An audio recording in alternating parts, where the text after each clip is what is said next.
afternoon to you all. Welcome to this episode of the Women Rise. It is still March and we are still celebrating us, the women. I'm called Madreen, and today on set I have Mary Mutesi. Mary, you're welcome. Thank you so much, Madreen. How have you been? I'm okay. It's a pleasure being here. Yeah. Happy International Women's Happy Day Women's month. Day. Yeah, right. And I just love your episode, the branding. Women Rise. Women Rise, right. Yeah, it's beautiful. Yes. Beautiful and inspiring. We are really so honored that you spared this time for our viewers and us, of course. Finally. Yeah. Finally, it's been a long time trying to get in touch. But I'm glad today we are here. Yeah. And let the conversation flow. Yes, Mary is a lawyer. She is a communications expert. She is a mother, author of the 3 best-selling titles. I think we have to hear more about that.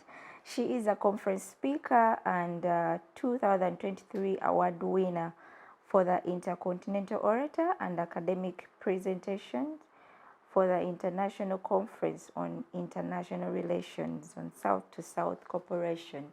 Wow, we congratulate you for that win. Thank you. It's quite a mouthful. I know. It's quite a mouthful. Yeah, so today, this episode, we are going to look at domestic violence. Yes, I think it is surprising that domestic violence is looked at as a private issue and not, a public or criminal offense. Yeah, because even few women have come out to tell us their experiences with this. Yet many of us are going through this physically, sexually, psychologically, and emotionally. Yes. Mary is going to tell us more about her story and then her experience with this. And of course, her being a lawyer, she will tell us more on how we are supposed to come out, as women and say no to this vice. Yes, Mary, you have the floor. Say hello to our viewers again.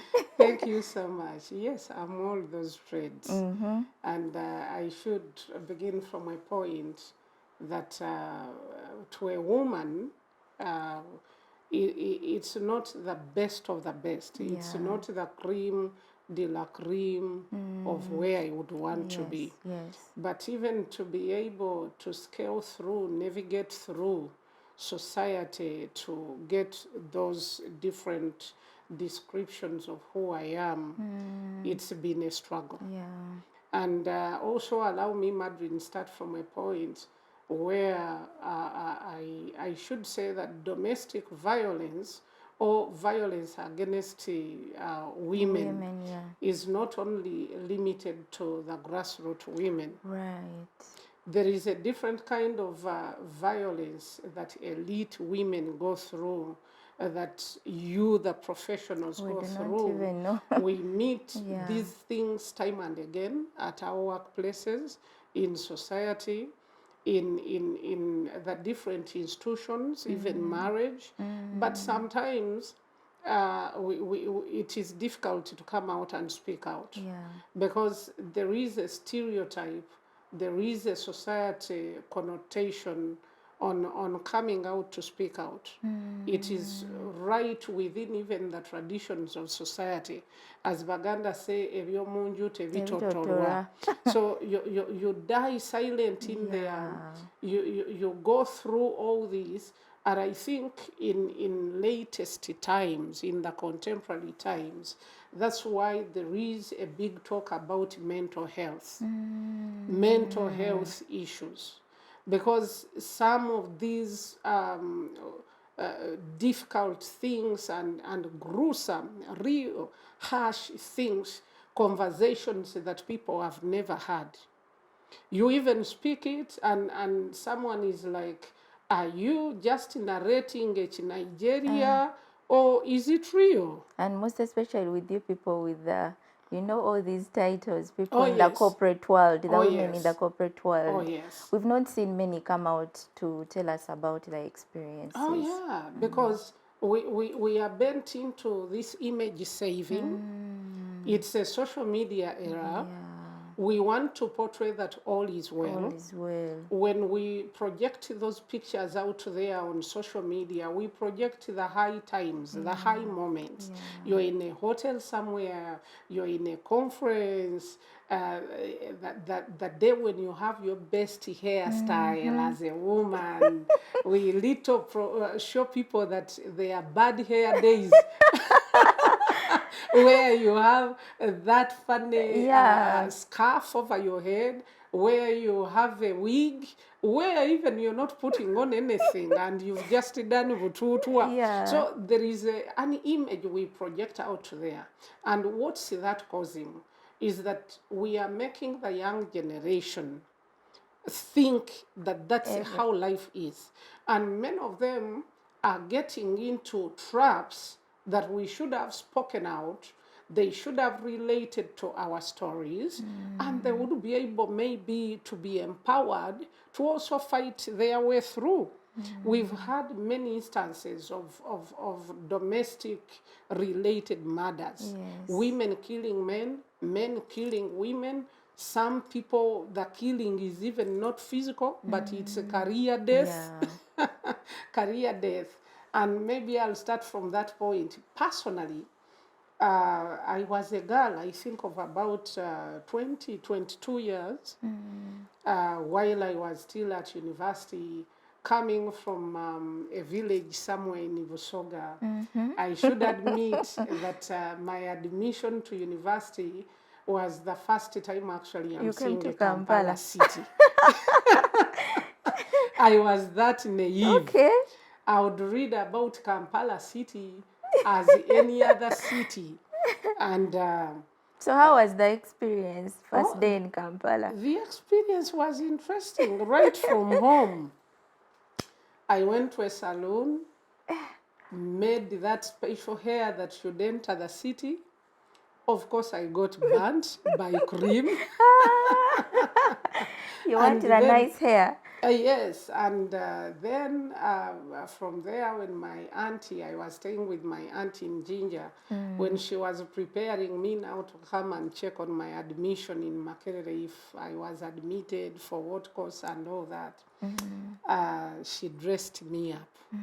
And in her knowledge of dressing, she made me dress like a woman, but reaching Kampala, that's not how girls were dressed. Because my auntie, first of all, asked me to put on the undies properly, then put a half petty. On top of a half petty, she brought a small kakoi. Those days were these butaine bukoi. Sometimes these days people are using them as shawls around. So that white kakoi, she tied me properly. And then on top of that, she brought a bigger chikoi now. Oh my God. A bigger chikoi. I've forgotten. On top of the half petty, she put a skirt inside to hold me properly. What are you going to put on? A gomesi? It was a hijab, this Muslim free dress, you know. It was a hijab, other people call it Sharia, you know. So the lady puts a half sleeve, a half petty, a skirt on top, then brought the tiny kakoi and tied me around. Then she brings a bigger chukoi and also wraps around and ties very firm. And then brought a full petty and put on me. And then brought a hijab. So I sat in a taxi from Jinja to Kampala. The things were so heavy. And when I reached Kampala, I didn't know where Makerere was. Did you come with her or you traveled alone? I traveled alone. Reaching old Kampala, I asked you people, I'm going to Makerere University. So those taxi people just told me, enter this one. It will get you to the main gate of Makerere. Me, I just entered innocently. These people drove me up to where you say. So when everybody had gone out of the taxi, they were like, you, how come you're remaining? I told them, you had told me you're putting me at Makerere University. I said, girl, we passed Makerere there. I said, oh. So then they said, okay, she's innocent. let's load other passengers and take her back. Of course, reaching Makerere, I went and checked. I was admitted. Some of the contacts that I had were people from my village, those that I knew were at university and had already known that I'm coming over. So I went to Mitchell Hall to meet one of those village mates. He looked at me. He was in a fourth year medicine years. He looked at me, asked me, "You, What are you putting on?" I said, "It is my..." Then he told me, "Dear, if you're to come to Makerere University, that dressing must change. Girls here don't put on like that. You're embarrassing us, Mary. You're putting on like a village woman." Oh, Mary, that's an interesting one. Yeah, so that was a highlight of my experience of first time in Kampala. Yes. And then, Mary, briefly take us through what you're doing as a lawyer. I mean, all these titles. How are you able to do all this work? Being you're a mother and all this, yes. yeah. I'll just say the nature, what describes us and defines us as women. We are good multitaskers. We are dynamic. A woman, that's why even right from the traditional woman, the African woman that is predicted, as they used to draw that picture that represents us, you would find a woman carrying firewood on her head, a child at the back, another child holding the hand, and then also maybe a jerrycan of water, and on top of that, maybe carrying two hoses, that of her husband and also her hoe from the garden. So that kind of structuring of life defined most of us, even to the level that we are. And Madreen, ladies, women out there must realize that some of these things only change form. They change form, but the content is the same. So as a woman, it is within our nature that you find yourself multitasking. And if you're not dynamic as a woman in life, you may not make it. You can be a lawyer, you can be a wife, you can at the same time be a mother, you can be also an entrepreneur running your own businesses. It depends on how you schedule, how you run your life, the things that you prioritize, how you project your life out there. So I'm able to do all of them, and one feeds into the other. For example, yes, I'm a lawyer. I last did legal practice in 2004. That's when I had chambers. Although I still associate with the law firm as an associate director in the law firm, but most of my legal work now is consultancy. I engage more in consultants. I'm not doing the traditional legal practice of running to court, to Mobende, Kasese, Gulu. Of course, there are limitations on all that, especially to women. Maybe sometimes you're pregnant, you cannot travel long distances, the child has fallen sick. So these are professional challenges that most women are facing. But what do you do? Where is the secret? Discover what else can you use that profession for. You can get into advocacy work. It is still legal. You can get into teaching. You go get a university and lecture. You're still a lawyer. You know, you don't stop being a journalist just because you're not working on a TV or radio station or in a news agency somewhere, a newspaper. You can still be a journalist, even elsewhere in civil society. So somehow you're able to juggle around. Then some of these preoccupations of my life is passion. Completely passion. The speaking in conferences. I am naturally a public speaker. I love transiting that knowledge that I know onto the people that are willing to receive it. I want to impact lives. I want to impact a young lady somewhere, a youth somewhere, a woman somewhere. So speaking out grants me that opportunity to reach out to the people who may need to hear me. Then some of these other conferences, they're on invitation. So you put your schedule, your itinerary well, and you can be able to go and attend 2, 3 days, 4 days a week, and then you bounce back to your usual daily work, you know, the 8 to 5 kind of work that we do. Then the others, you can make time on weekends, in your free days. You just need to be as multitasking as possible for you to be able to break even. And I will repeat it. What you do should not be far away from each other. What you do should not be far apart from each other. You should be able, one thing you do to feed into the other, to feed into, and then they crisscross and empower one another, and then you come out strong. Yes. And of course, being a mother, that's a God-given role. You can't run away from it. You'll find yourself the mother in you coming out. You're running a home. You have to nurture children. You have to balance. And I should also highlight it that that's one of the most difficult or the most first challenges of late, especially to young ladies. How do you balance profession and being a mother, motherhood, a wife, and also staying on top of what you do? Yeah.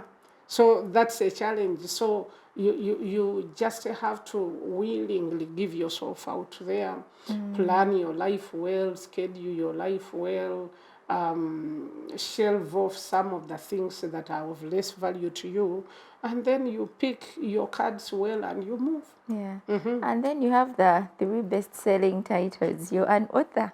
Oh yes, I'm an author. I'm an author. The first book I wrote is Living Beyond Your Limitations. It's a bestseller, especially among youths. It was inspired by my personal stories as a young girl growing up from the typical African traditional society, the kind of challenges that I faced as a person, the rejection, the society gender-based stereotypes of thinking it is useless to educate a girl. It is inspired by some of the hurdles that I jumped.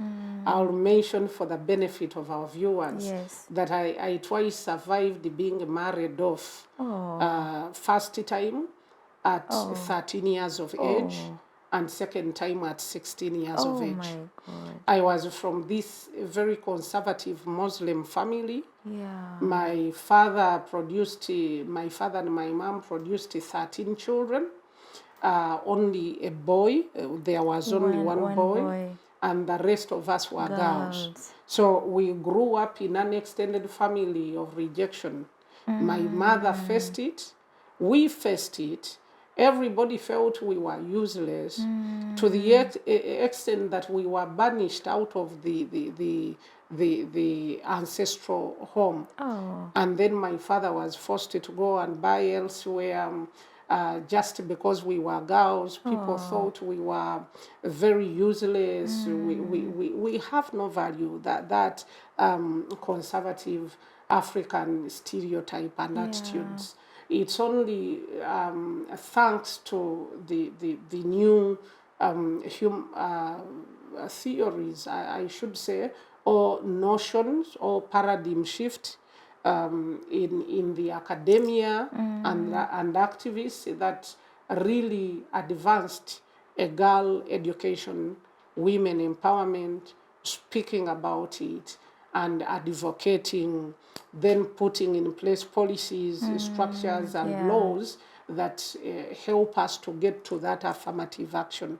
So that's how some of us survived out of it. So living beyond your limitations is purely to speak of a journey that the journey of success begins with you. It's inside of you. So it details all that. So that's the inspiration of that, living beyond your limitations. The second book is Discovering Your Potential. Still speaking to youth, speaking to women, and then it has a caption that the power to transform yourself lies just within you. The power to transform yourself lies just within you. It doesn't come from external forces. It doesn't matter what people are saying. It doesn't matter the environment and circumstances. But when you have the willpower inside of you, as a girl, you keep your focus to that great prize and reward in life that you need as a woman. When you activate that power inside of you, definitely you head to the right direction and you can get there. Then the third title that I released last year, 2022, is Bless Me Also. Bless Me. Me also. It's more about parent-child relations. I'm speaking more about how, as parents, we can bless our children, how we can speak strength into their lives, how we transit that positive energy out of us and to those children, and then also as a child, how do you access that from your parent? Because we are in times where families are falling apart.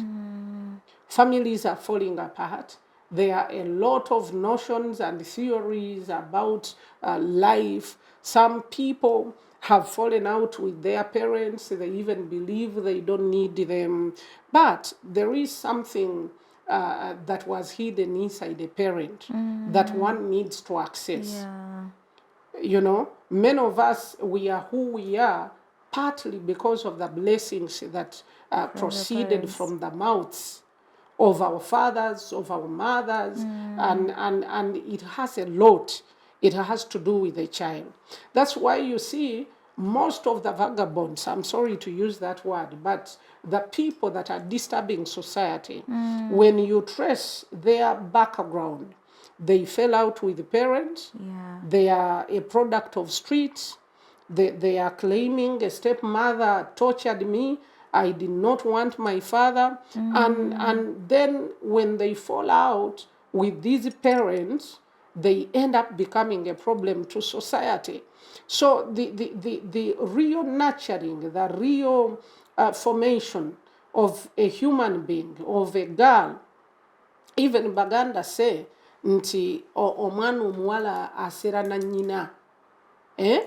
Those were proverbs that were meant to groom these girls. Listen more to your mother. You listen more. When your mother is in the kitchen, go to the kitchen. Be there. If you don't burn your mother's saucepan, you're standing a risk of burning your husband's saucepan, and things will not be okay. So we learn from those parents. If you don't learn from your father's shoe, how they polish the shoes, it is most likely you're going to spoil another person's shoe, and it will not be good news. So, asera na nyina, meaning listen more to your mother. At a time, at a certain point in time, a parent becomes like a signpost. They've traveled that journey. They know where the potholes are. They know where the humps are. They know where the thorns and dangerous corners are. So they act like they are a signpost telling you, hey, my dear, go slow. Humps ahead. So if you're a child and you're not listening, then you miss something. So that third title is around those areas, trying to realign parenting to childhood, and then the harmonization between children, between youths and their parents. I've had conferences where I've caused the real reconciliation between parents and children. Some of them even grown up. They even grew and have children. The children are in secondary schools, and someone rediscovers herself and says, no, I think I missed it somewhere. Yeah. I missed it somewhere. I should go back. Some of the things that I highlight in that book is in accessing a parental blessing. It is as simple as honor. Honor your parent. It is even a commandment in the Bible. It is good we are in Lent season. It is a commandment. Honor. Honor them. Nowhere on earth a child grows far above their father parents, or mother, whoever you are, whether you are vice president of this country or any other country, whether you are prime minister, you owe that to your parent. Yeah. The other that I make mention in there is provision. Have something that you're giving them. Wow. If I can borrow from the Bible, Isaac, I think that's Genesis chapter 27. The Bible says when Isaac was old and his eyes dimming, that he was even incapable of seeing, he told his son Esau and said, go and hunt for me. Bring me the game, prepare it, the one that I love to eat. So it is a responsibility upon us as children to hunt and take for a father, take to a mother to eat. When they eat and they are merry, they are happy, then they release a word that follows you, that covers you, that goes with you, that speaks to you, that guides you. And I'm telling you, life can never remain the same. Wow. All these books are speaking to before I even get to read any, I'm already learning. Yeah, sure. I think you need to check out these three titles, Yes, because yes. there's a lot to learn from. There's a lot of wisdom. Yeah, that relates to our current, lifestyle. Yeah, so Mary, back to domestic violence among the corporate women and among women, the elite, the land. Do they suffer the same way as the ordinary woman? Yeah, I've had opportunity to be in a counseling room, and you get to relate with people's stories. I am part of a bigger network of professional women. They are in their suffering. They are silent. I'll give you an example how myself I faced it. Yeah. I was a fresh young graduate from university, and I landed in the hands of this other guy. Interestingly, he was a master's holder, a lawyer, a fellow lawyer, but a little more senior. He also went back and did masters in economic policy management, at Makerere. And the first thing that I faced was a disagreement. Here I am, I've completed my 4 years of law in Makerere. We hook up with the person. The next instruction was, I don't want to see you working. Oh. I said, really? He said, yes. If you're to be my wife, you'll have to sit at home. You'll have to sit at home. So battle ensued between us. I'll work, you'll not work. I'll work, you'll not work. And interestingly, this person also was a military person. So he deployed all kinds of tactics and strategies to make sure that I battle his pressure. But Madreen, here I was, a humble girl from a very humble family. All the hopes of my parents and my siblings were just with me.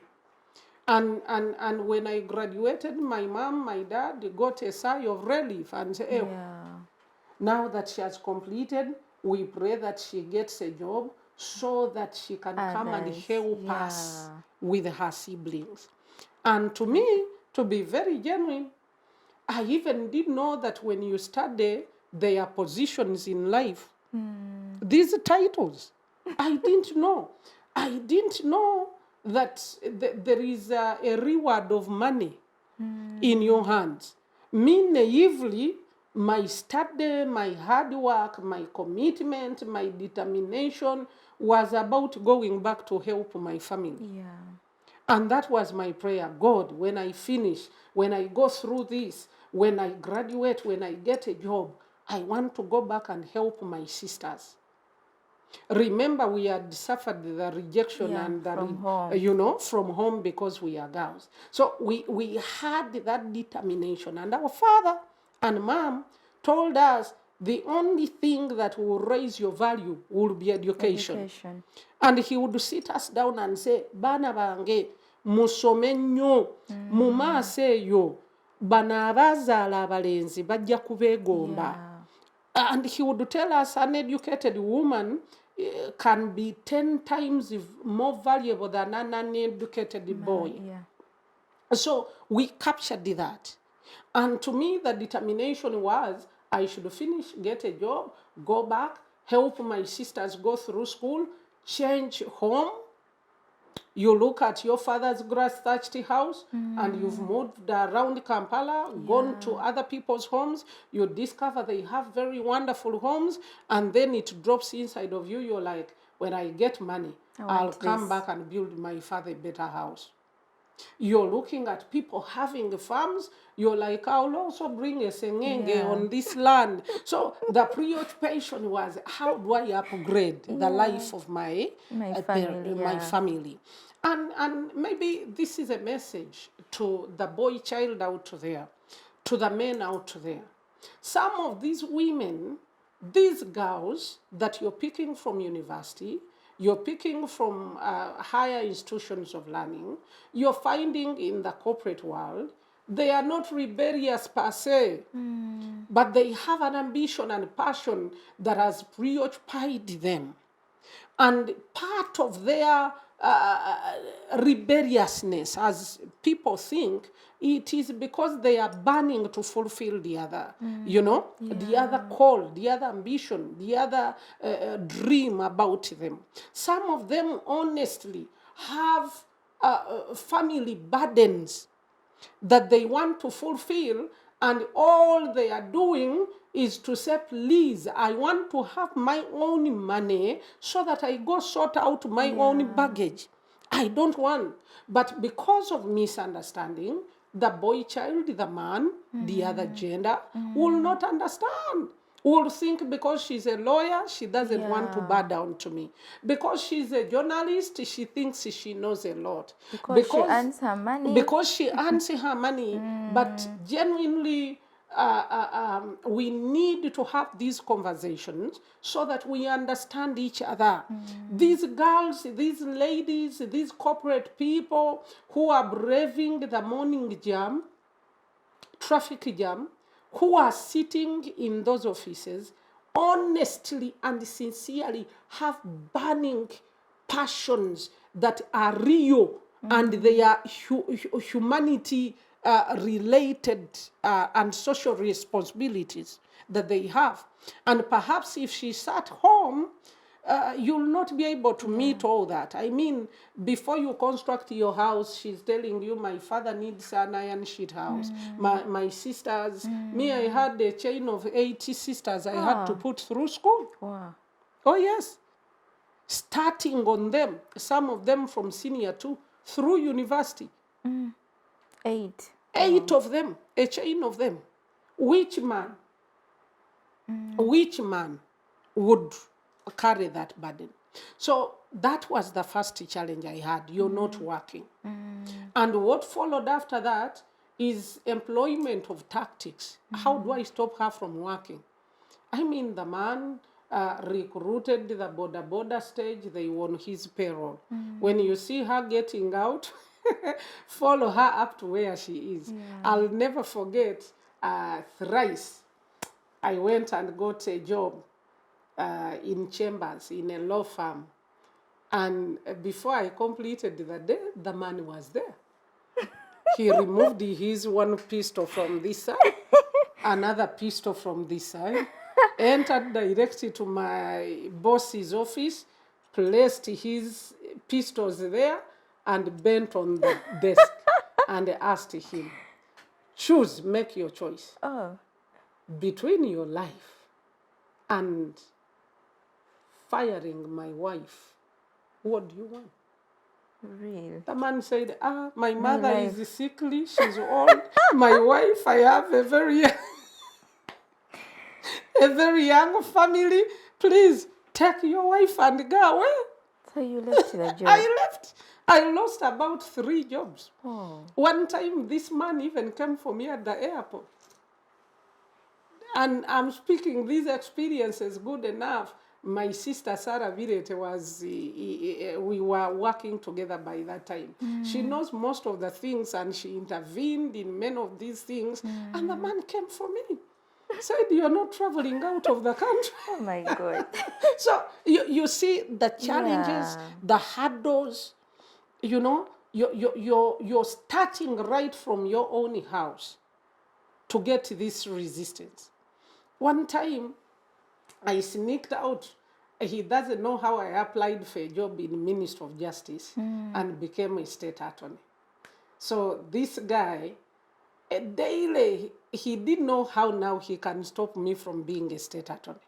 Because it is not a private thing, it is government. I was a civil servant. And the guy, he could throw in his double cabin a hoe, a slasher, and a panga, and gumboots. And he said, even if you've broken through and gone to sit in those air-conditioned offices of yours, I have to bring you back so that you be a woman I want. So he would drive to Simba Manyo there. I was in Administrator General. And he comes and say, get into the car. I say, where are you taking me? He drives me up to Wakiso there, to the land which he had bought. He says, remove those suits of yours. Put on the gumboots, get the horse, start digging. I'm telling you, these are real things. So Mary, how do you overcome this? How do you pick yourself up? How do you deal with this? The power to transform yourself lies just within you. Yeah. When you activate it inside of you, you find a way. Also, God helping you. Yeah. Some of our sisters out there are even going through us things. A lot, yeah. I'll tell you another story one time that I've never said it elsewhere. But I mean, this is a rising women. Yeah. Yeah, rising women. I'll tell you for certainty that I even got a job from an international organization in 2005. And I went out and I still escaped. That was before I got the state attorney job. I was brought back as a rebel.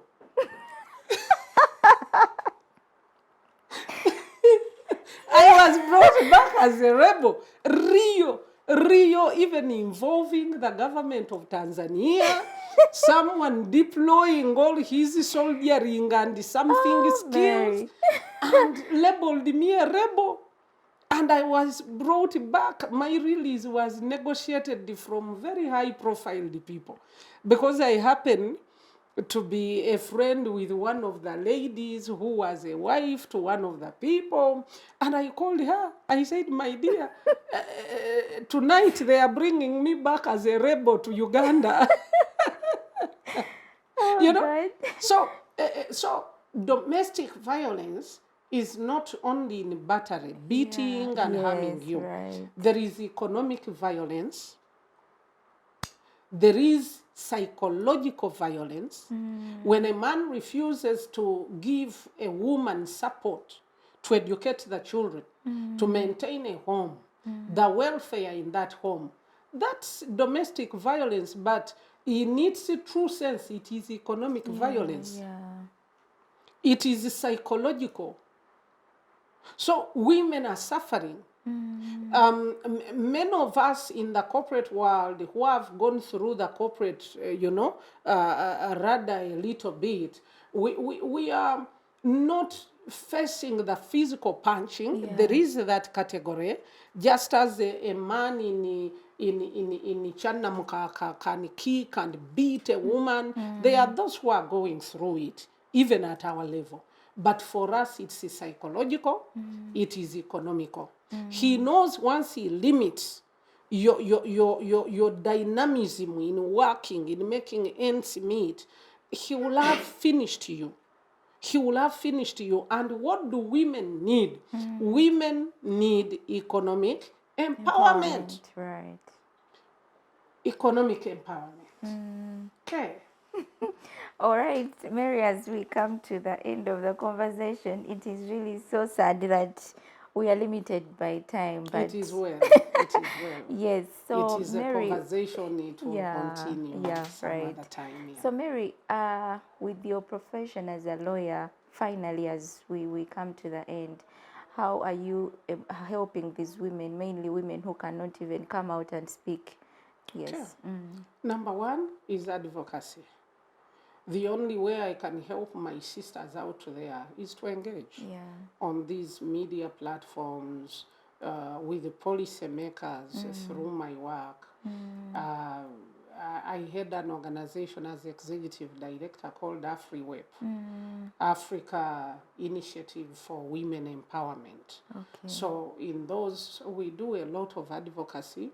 Number two, we do sensitization. When someone is aware of their rights, is aware of what they should do, that person can be able to scale through and fight through. And number three, we also we are trying to rely on partnerships with our foreign networks on how to help some of these women. For example, with some seed capital for them to start. But also, we should realize that the real conversation is not around women. The real conversation is around men. Men should be sensitized. As well. Men should know. Men should be upgraded. Because I think the women empowerment, affirmative action concentrated more on the girls.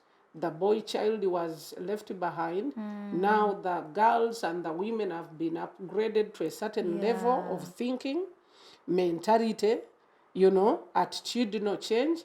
But the boy child is still within the structures of traditional society.